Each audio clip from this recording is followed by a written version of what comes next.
Before we get into the episode, folks, I just want to say thank you to Coach K and the friend of my brother's from high school who was able to get in touch with Coach K or his people. Why am I saying thank you to Coach K? Well, on Friday morning, he called my father. He called Dad, talked to him for about a good 10 to 15 minutes about everything that Dad's going through, just checked in on him, wanted to make sure he was doing okay, and they had a good talk about teaching, leadership, and the legacy that teachers create. Coach, you're probably not listening, but it really meant a lot to Dad and to our entire family that you took some time to call a big Duke fan and just touch base with him. I can't say thank you enough, and I can't say how much we appreciate what you were kind enough to do. So, Coach, thank you for taking the time to check in on Dad. He's been one of Duke's biggest fans, and he is the reason that I am doing this podcast now. So with that out of the way, let's get to the episode.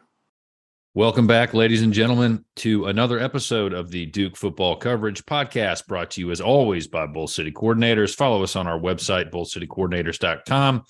Check us out on Twitter at DukeFB Coverage. As you all know, I am sort of on a social media cleanse. I've been reading more and generally being more productive with my time and not engaging in useless hot takes on the Twitter machines and other social media outlets. So you're probably not seeing me anywhere other than Twitter right now. But if you want to get in touch with me, send me an email, bullcitycoordinators@gmail.com, or send me a direct message on Twitter. I will respond. Now, enough of my boring tips to lead a happier and more productive life and to not have crazy hot takes about the Panthers head coaching hire. Take that whatever way you want. We'll see. Problem's the owner, not the coaching staff, other than Matt Rule. But moving on to our interview now. Our next guest is a publisher for Devils Illustrated, and much less important, but still respectable, Deacons Illustrated. We'll talk about the Blue Devils and the Deacons later because I have a theory about why those games should be more important in football than they are. He is a voter for the Heisman, which is, we all know, is given to the most outstanding player each year, and for the Biletnikoff, which is given to the most outstanding wide receiver each year. And look, while a lot of this is impressive and sounds pretty cool and pretty awesome, none of it is more impressive than his utter and complete disdain for replay and the current replay system, which we will talk about. Conor O'Neill, how are you, sir? I'm good. I'm actually most intrigued by how you've been able to stay off social media, and kind of hoping you can give me some pointers there. Well, I decided I wasn't reading enough. It's kind of a hazard of being a lawyer is you read all day at the office and coming home and reading. Well, and you work at night too, and coming home and reading more, it's not really appealing to you. And I said, look, I need to read more. I don't read enough. I love reading. So I just said every morning when I get up and I eat my breakfast and I drink my coffee, before I get going, I'm going to read. And so I read maybe 15, 20 pages each morning instead of playing around on Twitter or playing around on Mastodon or whatever. And it's just kind of pushed me off social media generally. And since what I do is just kind of part-time for fun, it's not what I do for a living, I don't really have to be on there. So, Yeah. It's kind of the same thing with me exercising more, which started in COVID and was great. It's just over the years at work, I've adopted block scheduling, and that's really helped me. And so this is my version of block scheduling. And I've just found I've gotten a lot more out of the reading than I have engaging in instantaneous hot takes on social media. So there we go. I'm there with it. If I'd like to think if it wasn't for needing to be plugged in on Twitter, I would be able to just step away completely, just go cold turkey.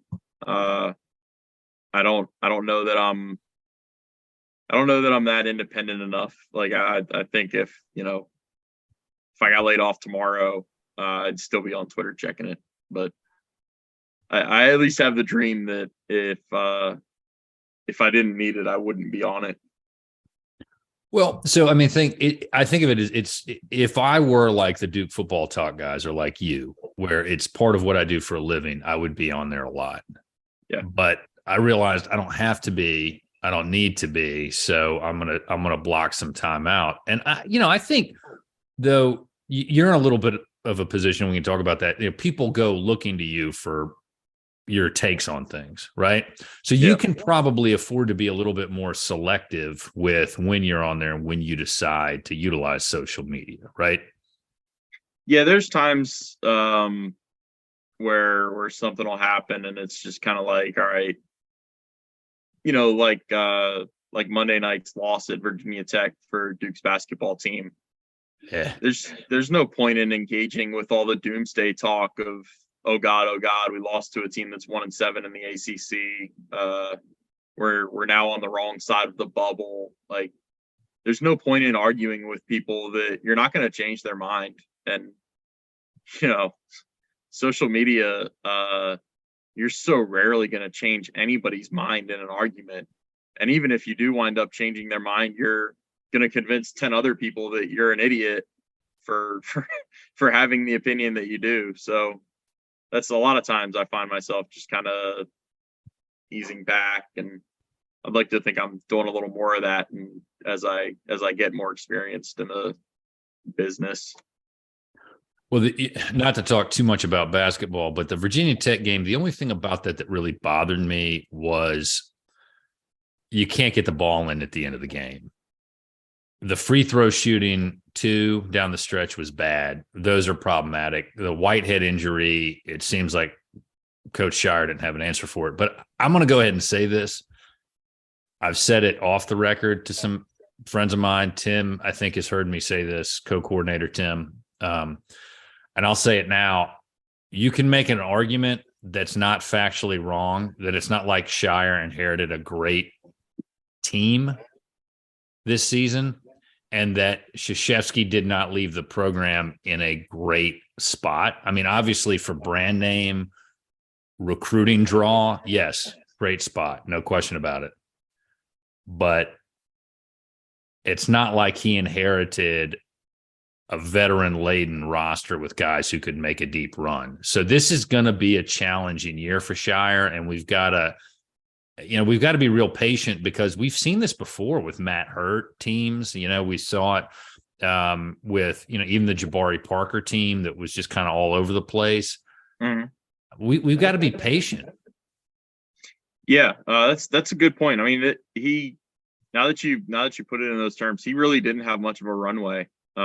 He's got one point guard who had a really strong month at the end of last year, but at this time last year, I mean, there were people that were not very sure Jeremy Roach was ever going to be what he has become. So, yeah, I would agree. That's an honest and fair assessment of Scheyer. And, nobody's saying that K didn't do wonderful things for Duke. I think the transition was handled as well as it could have been. But I also think, take, for example, Villanova. Villanova is a program that has a strong brand, but their brand is culture. And that brand gets handed from Jay Wright to, gosh, I'm blanking on their new coach's name. But it gets handed down, and you have a roster that's already put together for you. Like, John Scheyer got a roster handed to him with the number one recruiting class, which is great, but also with, 2 returning scholarship players. They could play one-on-one, and that's it. So, well, and to your point, this is why guys like Keel should stay another year. Right. And they thought that was a distinct possibility. I mean, that really was a distinct possibility. He was 50-50 torn all the way up to the deadline. It just, if it's going to come down to a coin flip, you're going to win some, you're going to lose some. And that was one that Duke lost. Well, and Keels would be helpful because he was tough and he provides leadership, and he had his kind of freshman zone in and zone out moments. And you've seen that with Roach too, but Roach also hasn't been healthy. Yeah. So you got the Whitehead issue, you got the Roach issue, and I like Flip, but he plays like a freshman, if you know what I mean. And, you know, there's not, it's going to take, I think, 2 or 3 seasons before we really get an idea of what Scheyer is capable of. I'm there with you. I would think so. All right. So tell us everything that's wrong with replay in college football. And is it, in your mind, limited to just college football, or is it other sports as well? No, man. Sometimes I hate it more in college basketball when the last 2 minutes of a game take 15 minutes to 20 minutes to play. You've got a replay review for whether there's going to be 28.4 seconds on the clock as opposed to 26.7. And it really becomes inconsequential. But what you end up doing is giving each team a 90-second to 2-minute timeout where you break. My biggest issue, or I probably don't really have one biggest issue with replay review. It's probably a lot, but one of my biggest issues is the flow of the game. And there's just no feeling of consistent action. Like when you just go from out of bounds play that gets reviewed to foul that they have to look at to determine whether it was a flagrant one or just common foul, like in the Syracuse-Carolina game the other night. I get frustrated also because they try to make calls. If replay review, if the number one goal is to make sure the call is right, they still don't make the right call sometimes. Like it's still such a subjective thing. And it all comes down to one person's interpretation. And how often do you wind up seeing, well, this probably should have been called this way, but since the call on the field is this, then that's what it's going to be. And I don't think people understand indisputable visual evidence, if that's the standard. I mean, everybody knows I'm a trial attorney and we have rules of evidence and that means something. And I feel like it's too much of and this is too esoteric, but it's it's like a 403 issue. It's like, well, okay, that's prejudicial, but I'm not so sure it's so prejudicial that it outweighs the relevance factor. And that's a mushy standard when you're there as a trial lawyer, because it doesn't really mean anything, right? There's a judge here in federal court in Roanoke who used to just say, well, I'm going to let it in for what it's worth. And then after a while, he'd say, well, that's a lot of hearsay. That's probably too much hearsay. We've had enough hearsay for one day. My thought on it is the replays should be limited in time. They should not last longer than maybe 60 seconds. Because if you can't figure it out in 60 seconds, it probably really only takes 30 seconds. Yeah. Then it shouldn't go past that. From the minute he starts looking at it, he or she, the official, starts looking at it, that's when it should end. Because I think it drags it on too long. And I also think, I'm not sure, and I'd like your input on this, whether the reviews, the coaches should have a say in it, or it should just come from a replay official or from the booth. I haven't made up my mind on that. I go back and forth, and I'll tell you why in a minute, but I'd like your thoughts on that. I like the idea of coaches having challenges. I think the NFL got that right. I wish the NFL hadn't added every touchdown and every turnover also has to be reviewed because, to give you an example, 2019, Wake Forest is having a great football season. There's a play where Sage Surratt is bringing in a catch and loses the ball. And if you're watching live, you kind of have the sense he didn't have the ball long enough and it got popped out. It's an incompletion. But since the refs are now coached and taught, you have to let the play go, and then we'll review it and see if it was actually a turnover or an incompletion. They let the play go. Sage Surratt, the ball is a little bit away from him, and he reaches for it and gets hit by a Virginia Tech player and suffers a season-ending injury. And that's the last play of Sage Surratt's Wake Forest career, because that was 2019. It ended his season. And 2020, granted, he had a chance to play in 2020. He opted out because of COVID. But his last play winds up being this play that that didn't even matter. That kind of stuff really bothers me. There was another play. I can't even remember if it was a Duke or Wake game this year that I covered. Duke Miami 2015. Who said that? Yeah, that's the go-to one. There was one where everybody in the entire stadium could see whoever the quarterback was, his arm was going forward, and the ball gets tipped at the line, and the refs still let it go as a turnover. And it's the most dumbfounding thing to watch a defensive player scoop and score and celebrate. And it's like, you guys on the field even know that was a forward pass and it's an incompletion. Like, this is just it's a farce. The one thing that I don't really get a chance to address very often, if I'm going to be on my soapbox here, I'm going to take advantage of it. The fact that we have games decided basically by replay reviews that are dependent on how many cameras are covering games.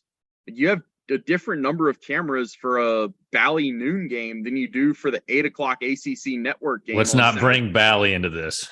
There's no way that can end well. Well, that's the floor, right? And your 8:00 ACC network, other than, the primetime ABC games, those are the ones that get more cameras. So if you have more cameras, you're more likely to get a fairly officiated game.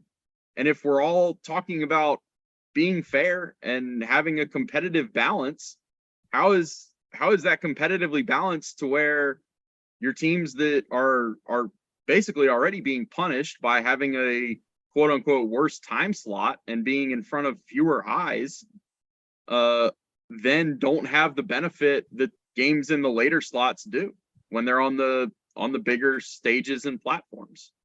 And you're also dependent on a camera operator who, may or may not have worked the Wednesday night MAC game, the Thursday night ACC game, a Friday night game somewhere. Maybe he got Friday night off and then is working Saturday.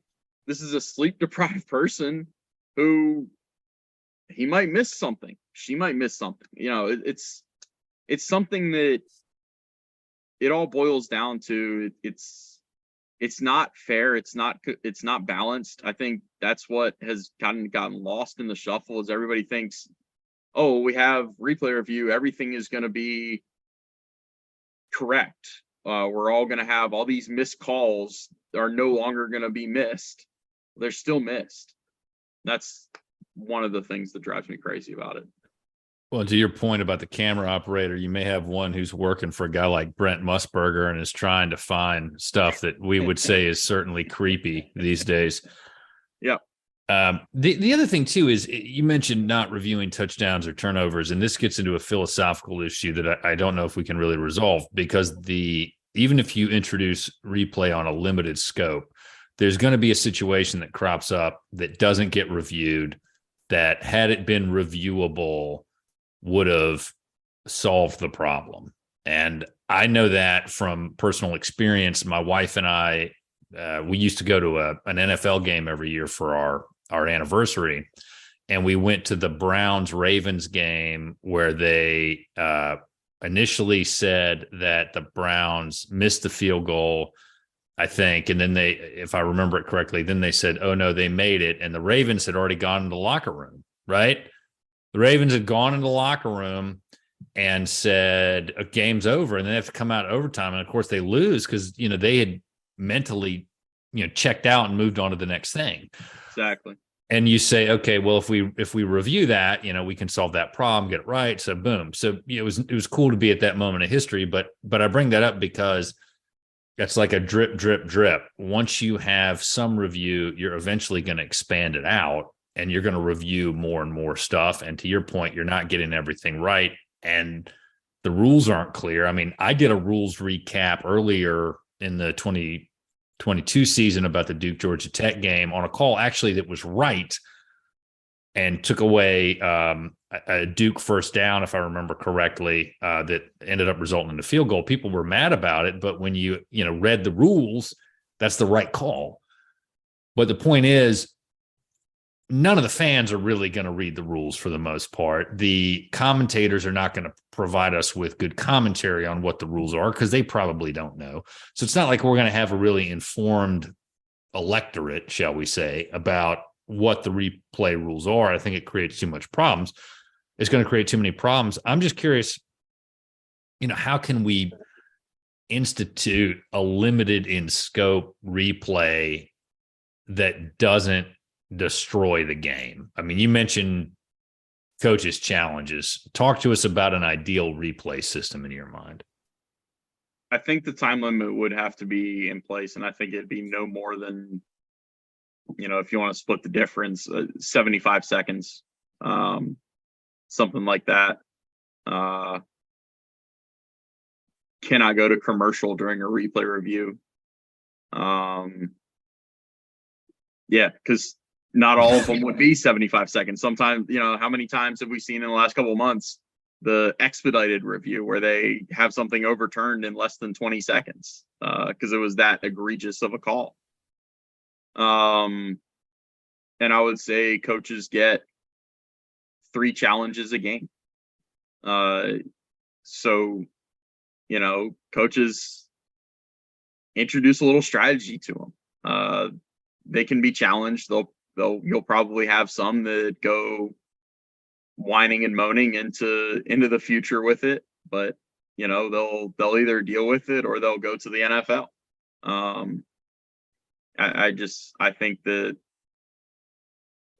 I think it's gotten out of hand. I think that it's the easiest way to cut down on how choppy games are and how long games take. I don't know that it necessarily gets anybody back into the stadium who's staying home to watch games. Like, I don't know if it boosts attendance numbers, but I do think the watchability of football would be improved. Well, when college football has got to get rid of the clock stoppage on first downs. I mean, that's got to go away because they're approaching like a baseball problem in some respects. It is. It's crazy when you look at how many plays are in college football games compared to NFL games. You could talk to first, second, third year, mostly NFL players would have a better grasp on it just because they're that closer to when they were playing college ball. But yeah, you go from playing as many as 90 to 100 snaps a game if you're a key player to 50 or 60. The NFL game is faster. The players are bigger and stronger. It's professional, but you're still cutting almost in half the number of plays that you're actually on the field and participating in.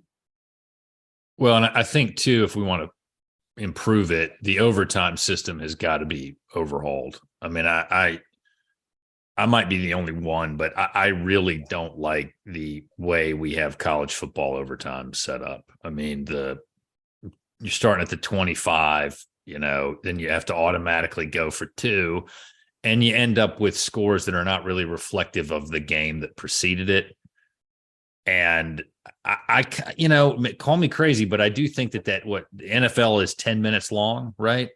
Yeah.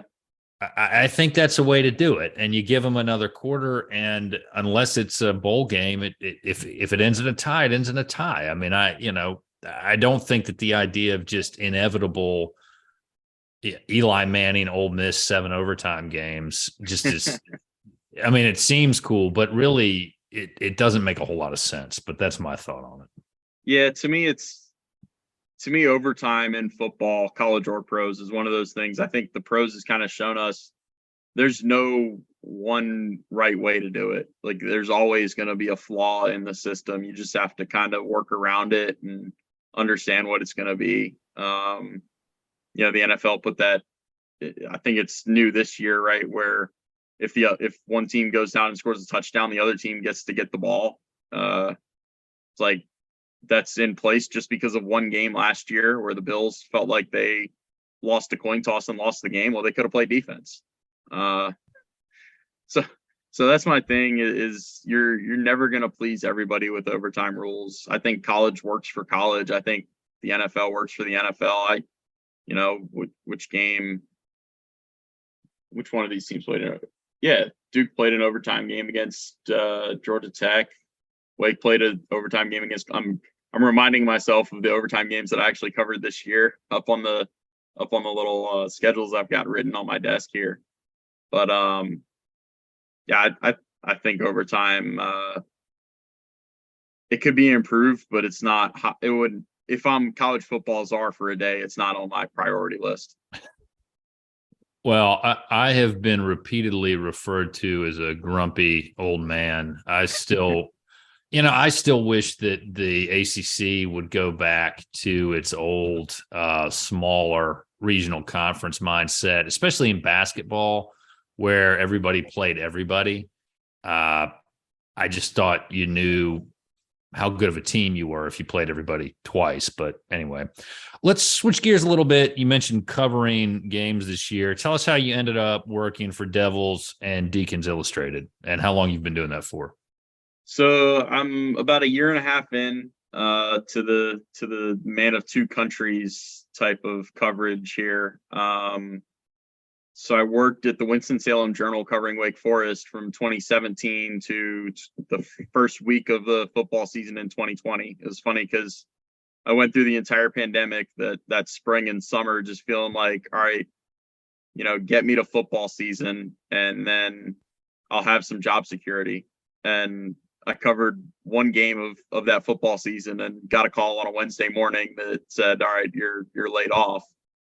So I pieced some things together to stay involved in that 2020 season. I wound up with a Substack covering Wake Forest and was making that work up until the spring of 21. And I quickly learned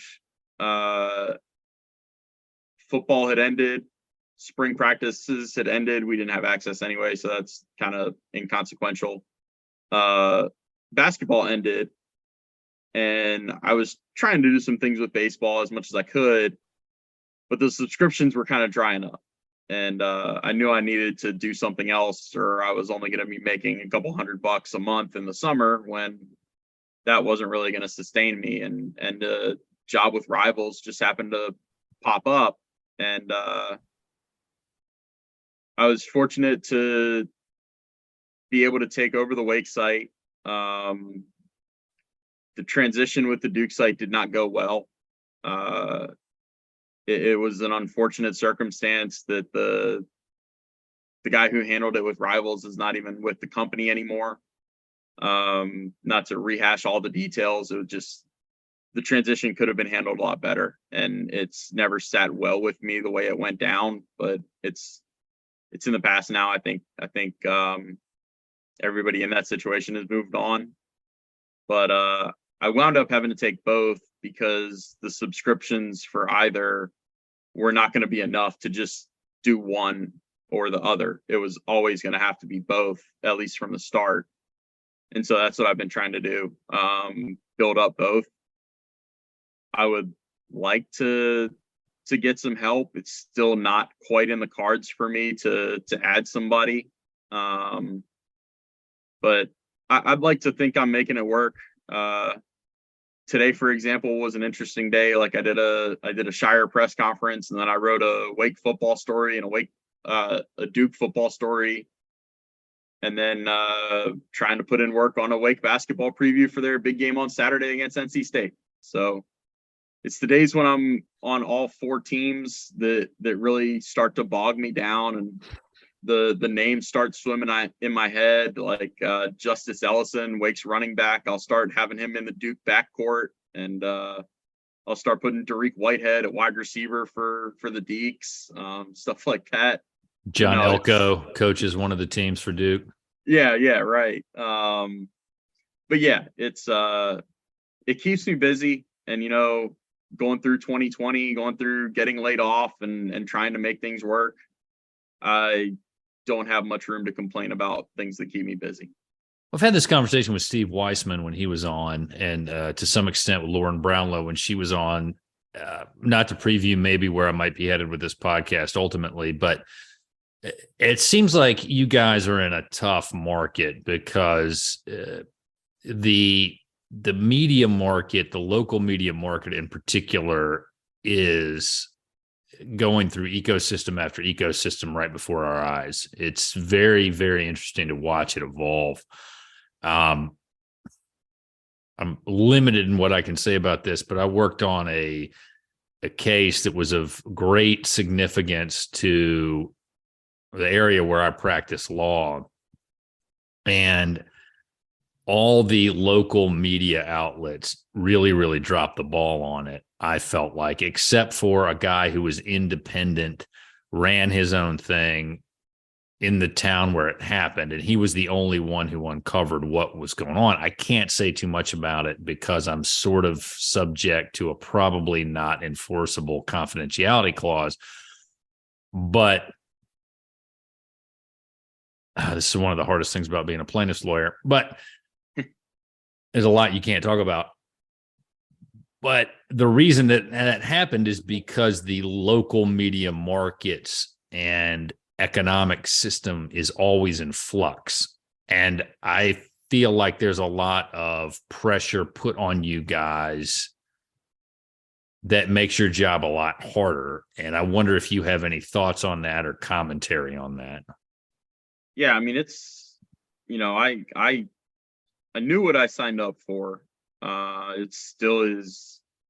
It's one thing to know what you're signing up for. It's another thing to actually be in it and to see what you've signed up for. And I jumped into an industry that is constantly having the goalposts moved and being asked to do more with less resources.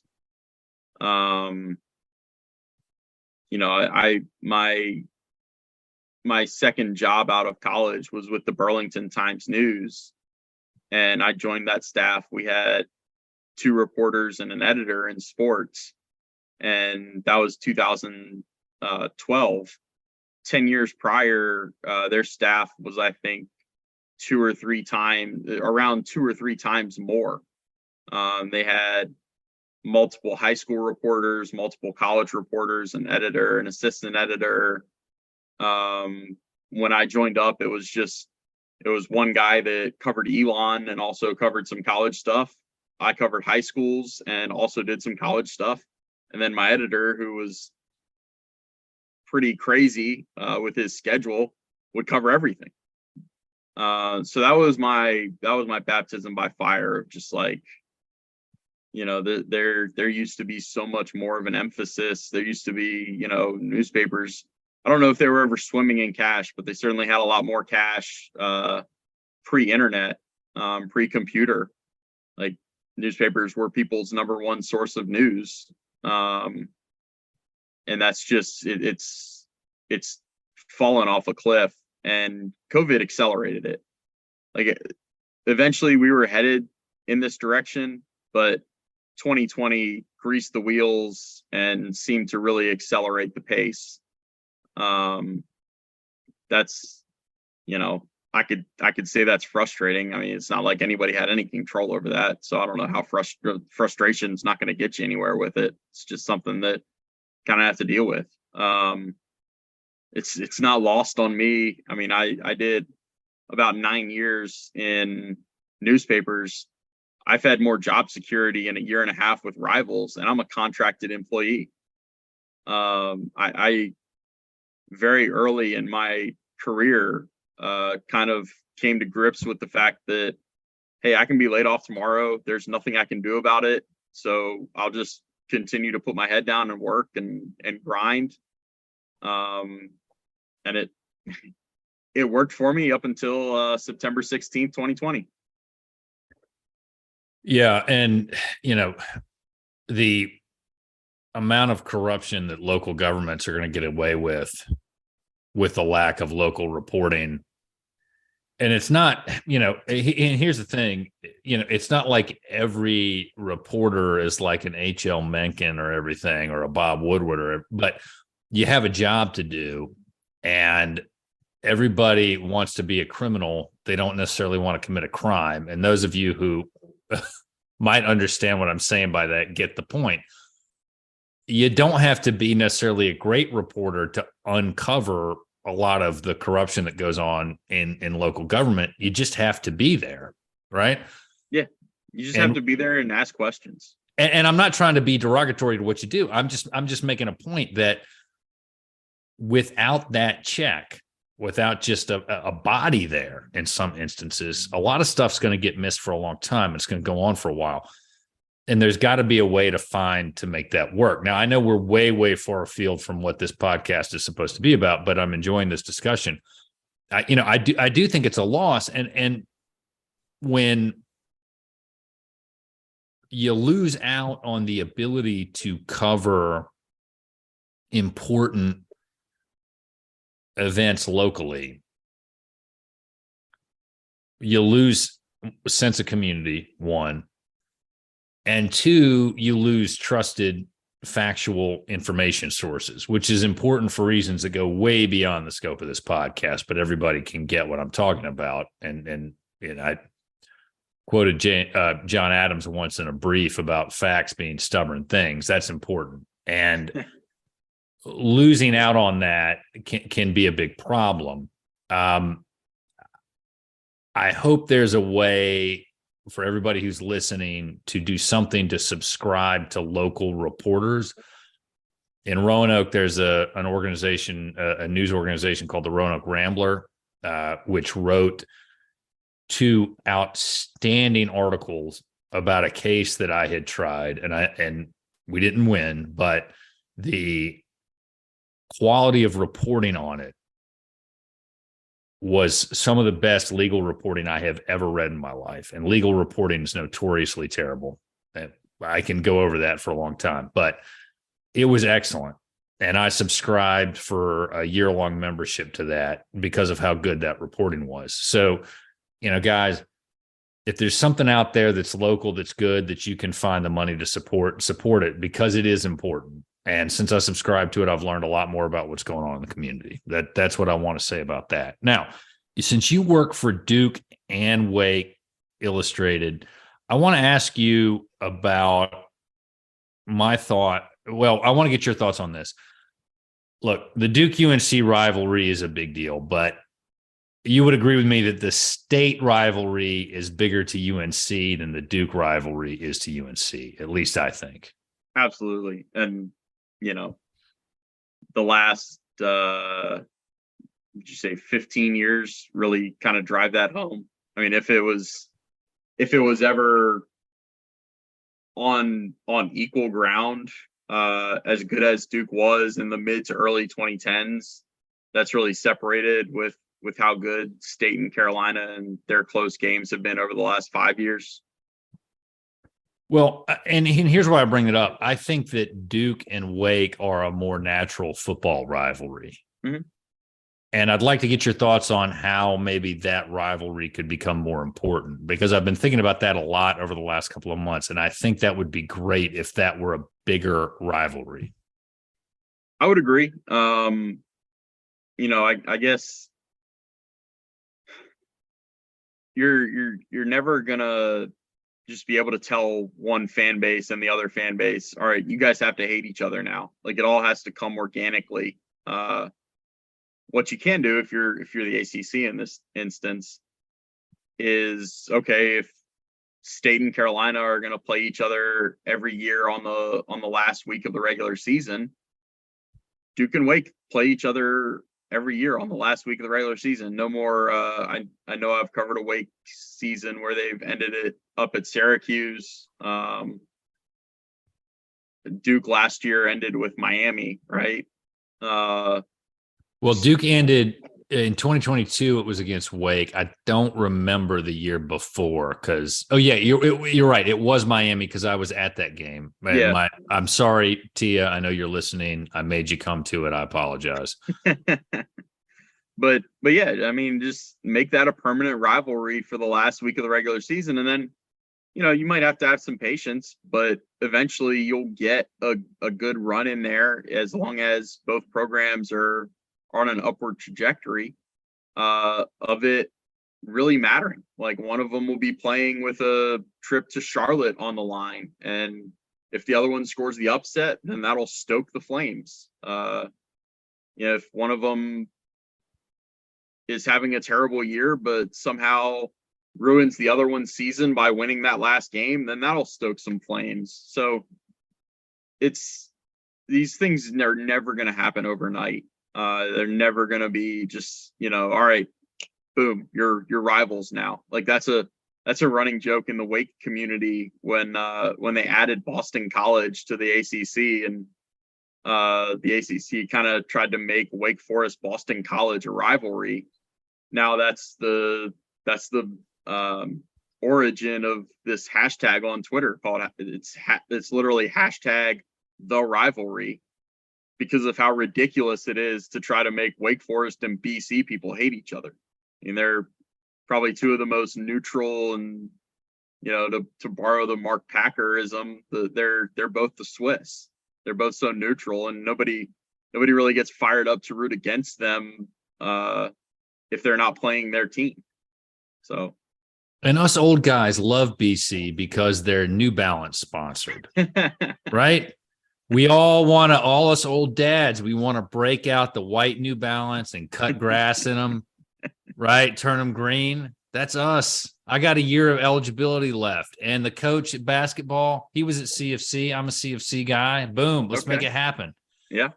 But Duke and Wake are similar size-wise, resources-wise, challenges academically. There's a lot of similarity there. And it'd be a great, we saw it this season. The Wake Duke game between Hartman and Leonard was fantastic. And I'm, look, all the whole team, I'm not just singling these two guys out. This is part of what we do when we have these discussions, but it's a great rivalry, and the two coaches, right? It's all there. Yeah. As long as you have, the aspect of teacher versus student, with Dave Clawson and Mike Elko. I don't know that they necessarily see it that way, but certainly the fans, it doesn't take a far leap to see it that way. That's something to play it up. So yeah, I'm with you.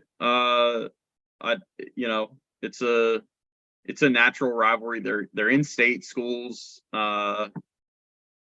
Coming from my neck of the woods with recruiting, there are a lot of guys in our database right now. There are probably more than are actually logged into the database, because I need to catch up on logging offers, but they recruit a lot of the same dudes. You go into some 2024 and 25 prospects, they're recruiting a lot of the same players. And that's where some seeds of rivalry get planted. Yeah, I would love to see that kind of blossom in the next, 5-10 years.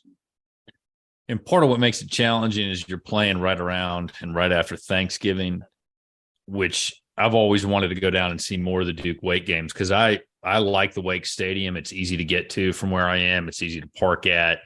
It's just very convenient. But it's hard to do it with a group of people because you're doing it right around a holiday. That said, you mentioned recruiting. Carlos Ray, send you guys to Duke. Don't let them go to Wake. You're a defensive coordinator now. You're a friend of the pod. You're a good friend of mine. You're a great guy. Don't let them go to Wake. All right? You can't let that happen. Let's stay on Duke and Wake for a while. Tell us what you think should be expected from Wake next season. Clawson's gone through this before, where it felt like he lost like 3 quarterbacks and everybody thought the team was going to be terrible. And then boom, this kid Hartman shows up, who's probably the most underrated quarterback somehow in ACC history, or at least recent history. So what should we expect from the Deacons next season? It'd be an interesting season. I was trying to, with the schedule story that I wrote today, I was trying to term it, like, it's really easy to talk about Duke.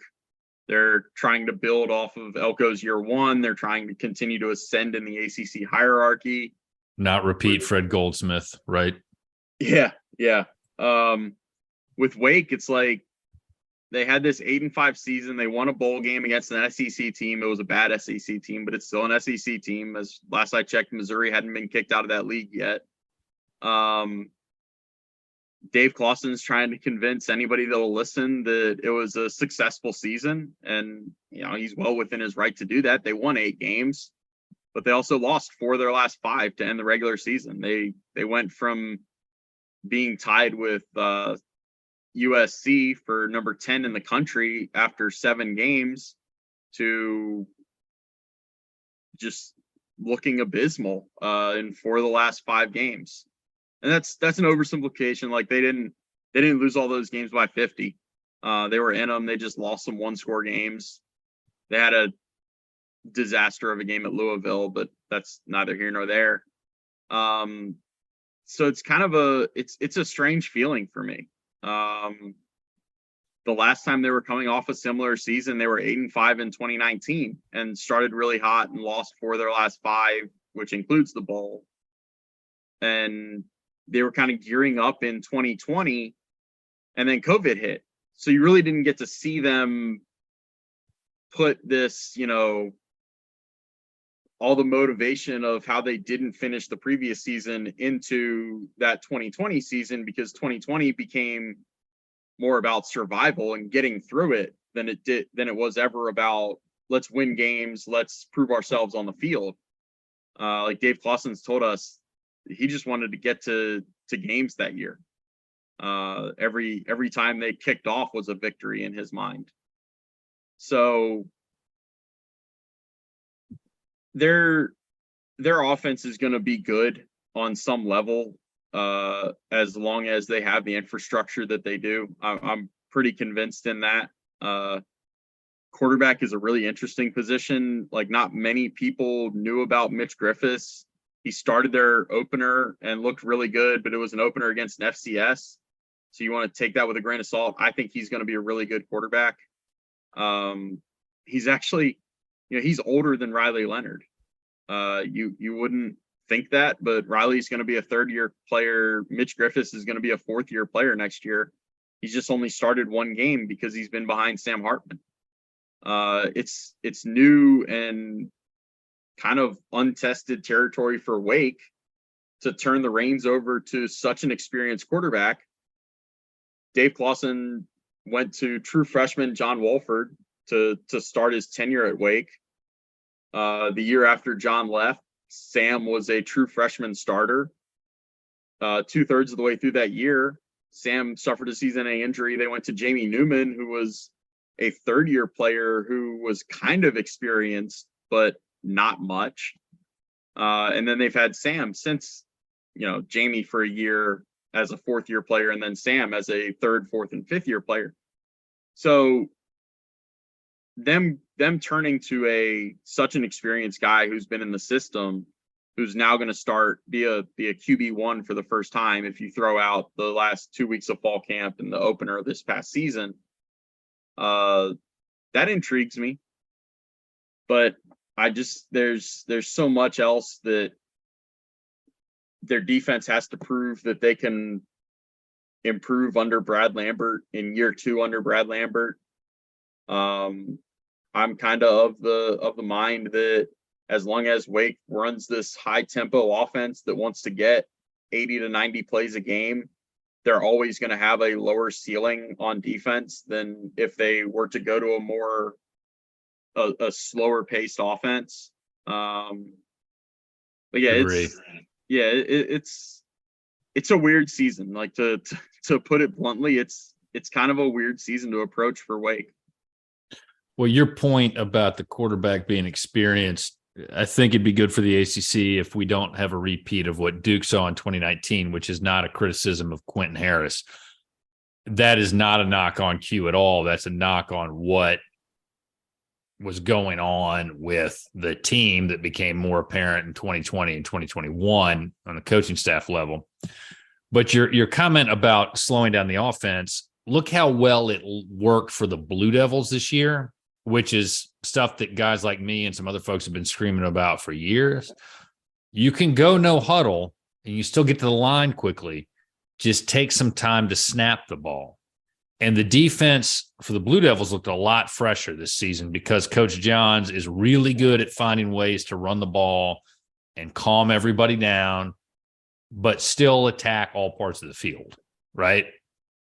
Yeah, that And was yeah, I mean, and I don't want to go into Duke just yet, but that is important to keep your defense fresh, especially at a place like Wake, which I assume has the same issues that Duke has historically with depth and with injuries. And you can't replace guys as well as you can maybe at Florida State or to a lesser extent recently Miami, but Clemson. Duke and Wake have the same issue where they basically bring in two kinds of walk-ons.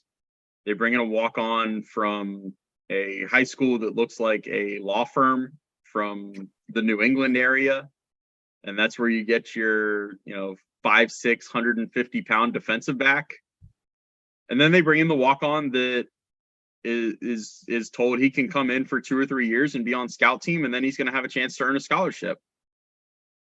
Your schools like Miami, Clemson, Carolina, and State, to a little bit of a lesser extent, they get a lot more of those latter type of walk-ons that develop into key position and depth players. That's going to be the case. It's hard to see a time when that's not going to be the case. Like maybe Mike Elko changes that. Maybe all of a sudden in the next 5 years, we're talking about how Duke has a ton of walk-ons from all the best schools in the Southeast, and that's why they have depth. I don't know, but the way it's been, like, that's where your depth problems arise. It's not from, having to redshirt kids. Sometimes it's from injury, but a lot of times it's from not being able to turn to, some guy that's just a little bit further down the depth chart. But he was all state.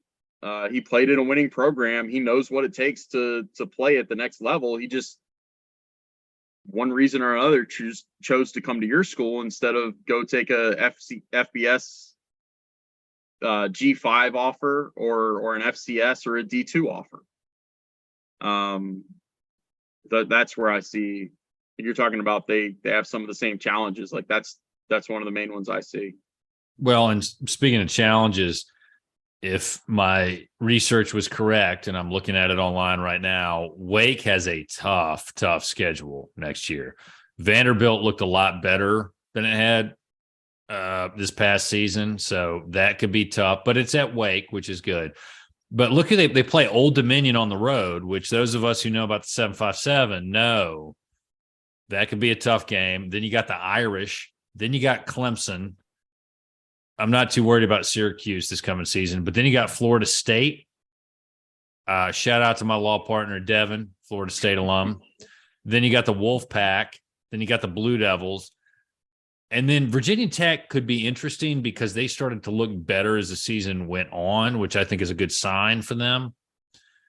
And then you got Georgia Tech. I don't know what we're going to see from them next year.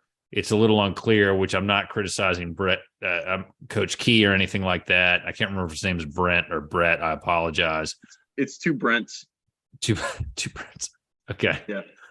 So, sorry, Jeff. But you don't know what you're going to get from them next year. And Pitt's always going to be good for 7 to 9 wins, right? That's a tough schedule. So here's my thought. I don't like to necessarily do like a win-loss 8-4, 10-2 kind of prediction. Tell us what you think the ceiling is for Wake, what the floor is, and whether the ceiling is the roof in this situation. And that was the greatest marketing scheme Jordan ever came up with. Well, it's not being a GM because we know he's got his problems with that. Yeah, I was a Wizards fan, so you don't have to explain that one to me. Ouch. I would see a floor of 9 or 10 wins. I think that the infrastructure's there, the talent is there. Like Wake has proven to be a developmental program. They're always going to have guys that, if you looked at them on tape last year, you'd be thinking that, man, that guy, they'll be lucky if they get him on the field for 200 useful snaps next season. And then next season rolls around and all of a sudden he's maybe top 5 in tackles or top 5 in receptions or yards or something like that. They get some guys that take jumps, and those will start happening in the next 2 to 3 months with spring ball. Floor, it's I think some Wake fans kind of take for granted what Dave Clawson has transformed the program into. I think they kind of have gotten used to going to bowl games. I think that there is a possibility. It's small, but I think there's more of a possibility than some fans realize that, like, they could have a 4 or 5 win season. If they get the wrong players hurt, if they have some attrition at the wrong positions, they could be looking at a 4-8 or a 5-7 and really feeling like the carpet was pulled out from under them from this bowl streak they're on. I think it's 7 in a row. 6 of the last 7 years they've had a winning record. I don't think that's out of the question. I think it's unlikely. I think they're probably going to be in a bowl game. I don't know that they're going to be competing for the ACC championship. It wouldn't shock me. Yeah, that's kind of where I'd be. So worst case scenario, 4 to 5 wins, best case 9 to 10. And that schedule is not great for them. I didn't realize that. It's not great. It's better than Duke's. I don't know. Okay, let's switch to Duke. And here's why I say this. Here's why I say I don't know. Because you guys have Old Dominion, I think they know how to win big games, right? For Wake. But Notre Dame, Clemson, Florida State, NC State, which has Brennan Armstrong now, right? Yeah, I'm really curious to see what he looks like. I was a huge Brennan Armstrong fan in 2021, but I don't know if Tony Elliott broke him last year or not. Well, he didn't do great with DJ either, so we don't know. But then you also have Duke and then Pitt. It's a tough schedule. But let's switch to Duke and do the same thing.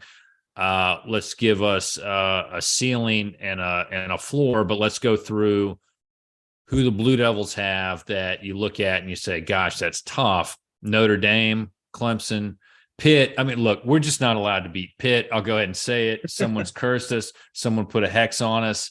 Just the football gods are just, it's not going to happen, guys. I don't know what we have to do. Whatever we have to do, let's do it. Okay, let's what are they called? Seance or not human sacrifice, that legal issues with that, virtual pretend human sacrifice, effigy, whatever.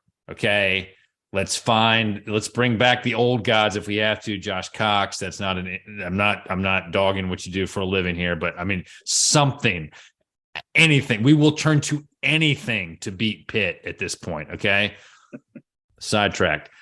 North Carolina, the Cheats, they're on the schedule. And then you got NC State. Thank God that rivalry's coming back, And then you got Wake. And then you got Florida State. And you got Louisville, which hopefully will turn into the basketball incarnation of Louisville. And we won't have to worry about it too much. But that's not an easy schedule, right? So it's not out of the realm of possibility that Duke finishes with fewer wins than 2022. But if that happens and the Blue Devils go to a bowl game, shouldn't we still say, hey, that's a successful season? Because that's a tough schedule. We should say that. Nobody that is in the background of your photo, like nobody that's going to be on the field in the background is going to think that way. None of them are going to accept that. But, that's where they get paid money that they get paid, and we get the money that we get. I put this into a column like last month even, and I kind of caught some flack of like, can't we? I had a couple Duke people say like, can't we just enjoy this season while it's still going before we start thinking about how tough next year's schedule is? Duke, there were 5 ACC teams this year that didn't go to a bowl game, and Duke played all 5 of them. Only one of those 5 is on the schedule for next season.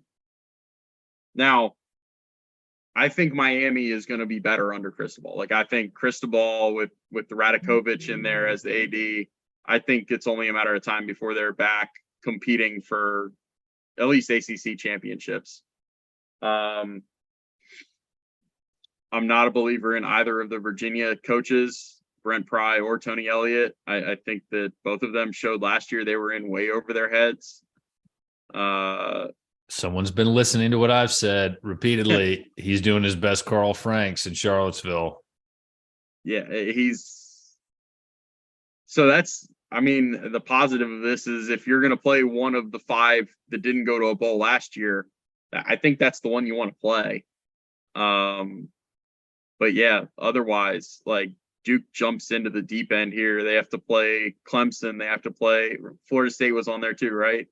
Yeah. And so again, Devin, my law partner, is a Florida State alum. There is some discussion that I may make a trip to Doak Campbell Stadium. It's a fun place. I went down once when Wake was down there. It's a great atmosphere. Yeah. I initially said no because I'm so used to going to games where the team I root for loses. And then I said, I don't need to be lame like that. So I said, look, schedule permitting, let's make this happen. But that game really worries me because I watched a lot of Florida State games with Devin this year. They look really good. And according to a lot of people that paid more attention to the transfer portal comings and goings than I did, they won the last like 2 or 3 weeks of it. Like they're the crown princes of the transfer portal. And Mike Norvell proved that he does some work in there in the past couple of years. They got Jared Verse out of the portal. They got, this basketball season, I'm blanking on names. Whoever the defensive player of the year was in 21 came from the transfer portal. He was a Georgia guy, but anyway, yeah. It was always set up to be this way when you eliminated divisions. Like you were always going to have that one coastal team that was just going to get the shaft of you're going to play Murderers Row from the Atlantic when we do away with divisions. It was the last 7 months were all about how the cards were going to shake out and which coastal team that was going to wind up being. It's Duke. Like it is Duke. If things had played out differently in the last 7 months, maybe it would have been somebody else. But yeah, this first year of a just amorphous blob of ACC standings without the coastal and Atlantic separators. I've referred to them as the varsity and JV divisions of the ACC. Wow. Well, I mean, all right. There's some truth to that. But I think part of the issue was Clemson was so good. Clemson was so good, but what that also did was it made schools like State, Louisville, Wake, a little bit lesser extent BC and Syracuse, and Louisville would be in that first category. They all had to elevate their games because they had to play Clemson every year. It's either just lay an egg and lose by 50 in one game a year and basically concede that you're not going to compete for an ACC title berth.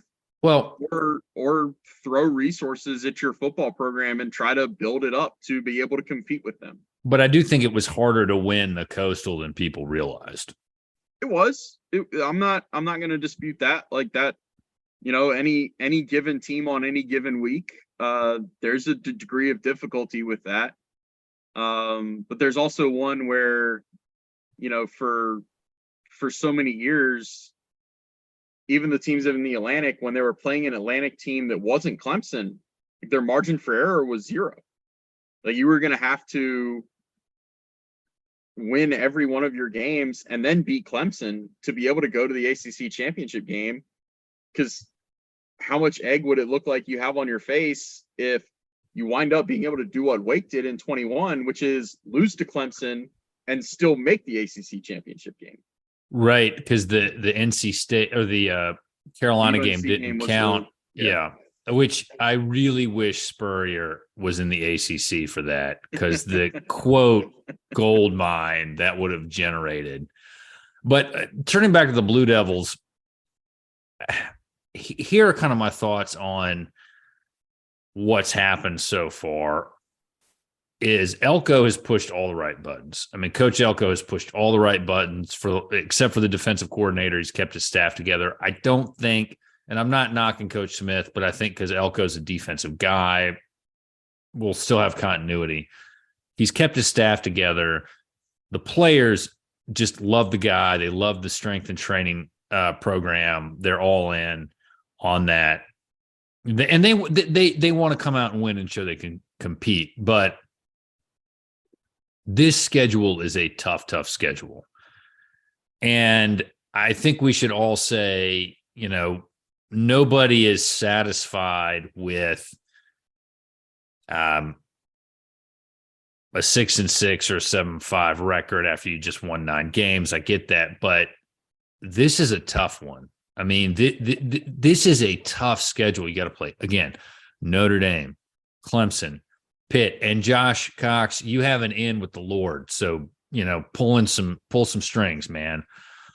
And then you got to play. North Carolina's a rivalry game; it always matters. But NC State has a really, really good defense. Really, really good defense, and they could be better on offense. And the Wake game's not a guarantee. And then you got to play Florida State. I mean, it's going to be tough next year. You're talking about you're going to play the preseason poll is so worthless. We don't have time probably for me to go into the preseason top 25. You're going to play 4 teams that are going to be in the top 25. You're going to Notre Dame, Clemson, Florida State, UNC. They're all going to be in it. Now I could make the case Duke should be in it. They got votes at the end of the season, if I'm not mistaken. But Duke is going to lose that traction. The others are going to rise because they're media darlings. Everybody is going to look at the quarterback situations of Florida State and UNC and overrate them. But it's going to be a lot more challenging. I would say I would see a floor of. Man, it's tougher to predict a floor when you have a second-year coach and he's able to do so much in his first year. I'd give a floor of 5 wins, and I'd give a ceiling of, we'll go 10. I like that ceiling. That'd be great. That would be really, really great. This one's hard for me to handicap. In the interview with Ron Frederick, I said that Duke should average between 5 to 7 wins a year, and then your really good year, you get to the 9 to the 10 wins. And I don't think that's unrealistic. I realized this season in particular that the preseason predictions are kind of meaningless, and so I don't like to go through each game and do a win-loss this early, because you could have, God forbid, a situation like what happened with the Blue Devils in 2016 with Thomas Sirk going down, and then you got to pick everything up, and you have a lot of unknowns. But, you look at the first 3 games, there's a good chance for the Blue Devils to go 3-0. At some point, we've got to beat Pitt, right? And then the Virginia game's winnable. And Louisville is a winnable game. It should be very competitive, right? So you're thinking somewhere between 5 to 6 wins should happen. And if the ball bounces your way a couple other times, maybe you get to 8 again. If they're in that sweet spot of kind of 7 or 8 wins again, I think that's a good one. I think that's sustainable. Foundation building. I know the foundation was laid in Elko's year 1. I know 9 wins does a lot to build things up pretty far from where you entered. But I think to keep it at that level, to kind of not, step too far back, that's going to be the key moving forward. it's about enjoying Riley Leonard. It's about enjoying the guys you have now. But really, it's, can we build a program here? Can we not just win with the guys that we took over? It's, can we get the kids in and start meshing our own influx of talent? And that's what we'll start to see in the next couple of years. And he's got an older roster. So if you're going to win, this is the time to do it, right? Yeah. All right. Well, the pressure is going to be on, I think, both the Blue Devils and the Seminoles in particular this season. There's going to be a lot of pressure on those two teams. We'll see about the rest of the ACC as things develop. Is there anything else you'd like to say about Wake Forest, about Duke, or the ACC in general next season? Is Coastal Chaos still going to live somehow? No, I wrote. It's actually in both stories on both websites. You can pour some out for Coastal Chaos, and I said, well, you can. Atlantic Anarchy never really took off because it was the same two teams that won that division for like 13 out of 14 years or something crazy like that. So just the Coastal Chaos, I'll miss it. I'll miss we'd always get those like mid to late October stories of, okay, here are the 37 results that need to happen for every team in the division to wind up 4-4. I always thought that was cool because it I probably have a little bit of an over imaginative brain, and I'm like, all right, well, let's piece together a Coastal All-Star team and send them to Charlotte and have them play Clemson, because some of those years that probably would wind up being a pretty good game. I'm thinking about the 2018 national championship Clemson team, the 2019 team that lost to Joe Burrow. I think a Coastal All-Star team would have fared better than some of the teams they wound up playing in those years. But I digress. At this point, I kind of just hope the ACC doesn't go down the same path as last year in talking up the quarterback strength, because that was a faceplant, man. That was awful. Like all the quarterbacks that we threw down there at the bottom of the barrel, like Riley Leonard didn't win the quarterback battle until August 18th, so we don't know how good he is. And Drake May only won the quarterback battle 10 days before the season opener. We don't know how good he's going to be. But it's all about Brennan Armstrong. He's going to be great. I've already forgotten. Keaton Slovis was the USC transfer at Pitt. Everybody thought it was going to be Kenny Pickett 2.0. Let's not talk up the quarterback strength of the league. Let's talk about the quarterbacks that deserve to be talked about.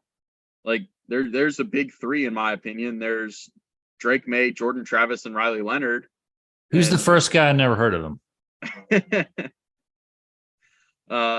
He's probably going to have a story on ESPN about him tomorrow at this rate. And it doesn't matter when people listen to this podcast, because that's going to be evergreen. But yeah, it bothers me when we just focus on quarterbacks. And it bothered me this year when it was all about, well, look at how strong the ACC's quarterbacks were. And then when you looked at the quarterback play in mid-October, it was like the 6 worst quarterbacks in the ACC were all the guys that people thought were going to be great. Well, in Slovis's defense, there were a lot of issues at Pitt with the wide receiver, the change in the offensive coordinator, and all that. We can go into that for a while. I don't think that we need to. Let me just say this though.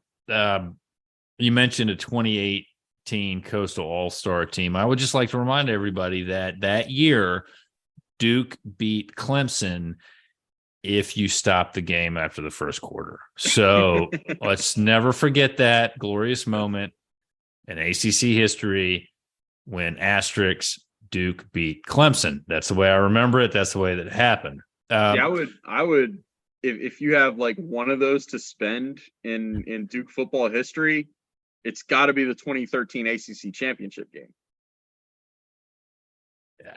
You're costing the ACC national championship, but you get to say that you beat one of the best teams ever assembled. I mean, so I knew from years of painful Duke football watching. And Dad, I'm going to be down there. We're recording this on a Thursday night. I'm going to be down there tomorrow. What did I do in the late 80s, early 90s to upset you so much that you made me watch this team through all its miserable years? I'm going to ask you that. I knew that game, and I knew when Duke was up 38-17 over A&M. Tim and I, we were watching the game together. Co-coordinator Tim and I were watching together, and we just both were like, "Yeah, it was fun while it lasted." We just had seen that movie so many times before. I don't know, but I would. You've got a good point about the 2013 one, but I just like to say in my mind, Duke beat Clemson. But because I'm from Central, grew up right outside of there, so it means a lot more. So I'm going to go with that. Well, tell us where we can catch up with you on social media and the interwebs. Where can we find you? Yeah, social media is Twitter. Like I said at the beginning, I'm on Twitter way too much. It's Conor O'Neill, CONORONEILL_DI, which is there's two meanings there, obviously. Devils Illustrated, Deacons Illustrated. My Duke work you can find at duke.rivals.com. I've got a Derek Whitehead update. I've got a little refresher on Duke's football schedule, with the ACC announcing their schedules Monday night, the January 30th. That's where you can find me. I'm also the host of a podcast, the Big J and Little J Show. We talk Wake and Duke with my buddy Jordan. We're out there. We're talking Duke football. Jordan's a huge Duke football fan. So, and that reminds me, I got to update the blog roll to make sure all your stuff is on there. Look, you have been kind enough to come on the podcast. We've been going for about an hour and 20 minutes. I have asked you a bunch of questions, which you have been kind enough to answer. So I like to give everybody who comes on an open mic to talk about whatever they want. So the floor is yours. Man, you already had me go on replay review there, and on supporting local media. I don't know that I have much else. I mean, just, support. I'll say this, support objective journalism, support myself, but also people that can take an objective view, people that are fair.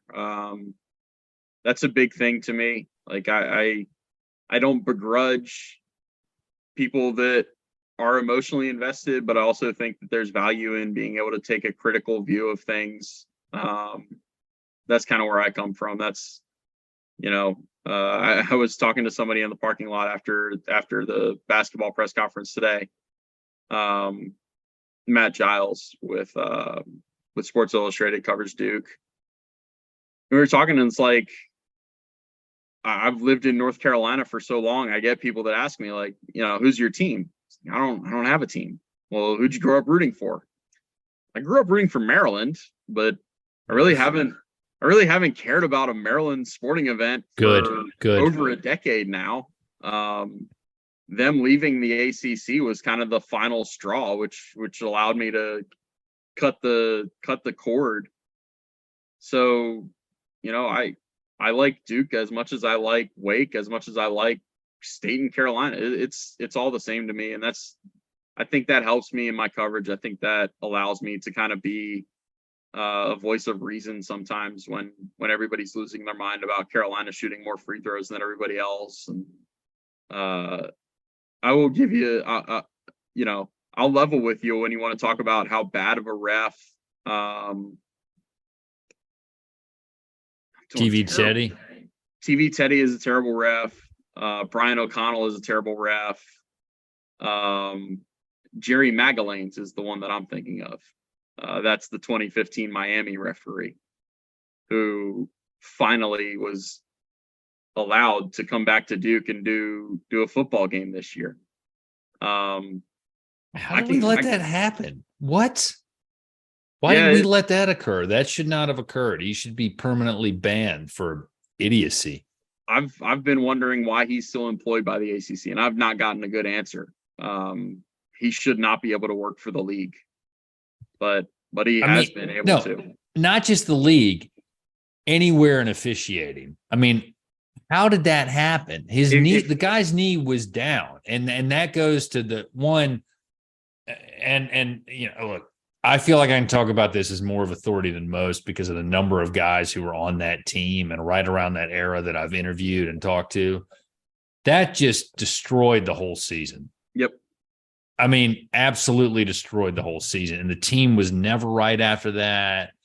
And I know Cirque, you know, he said, you know, we had a really good week of practice heading up to that, but you wouldn't have thought it would have happened. But it just, Carlos Ray of all people, who is never afraid to say what he thinks at any moment. I asked him about that play and he froze. And I told him I was going to ask him about it.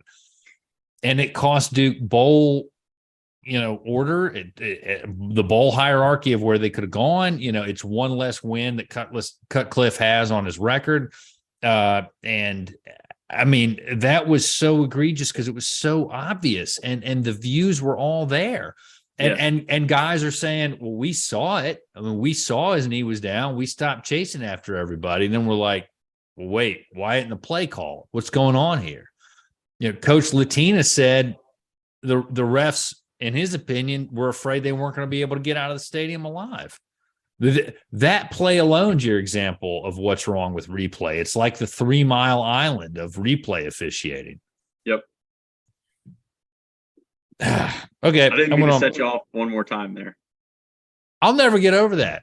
I will never get over that. My dad, Tim, and I were all watching it. It's Halloween. We don't even drink Modelo anymore at games because of that.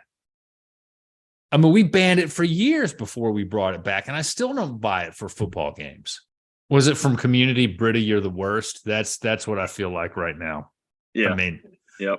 You know, I don't know. I do want to say though, your point about taking a fair and not fan-sided, which is not a comment on that site. It just came to my mind as a way to describe it.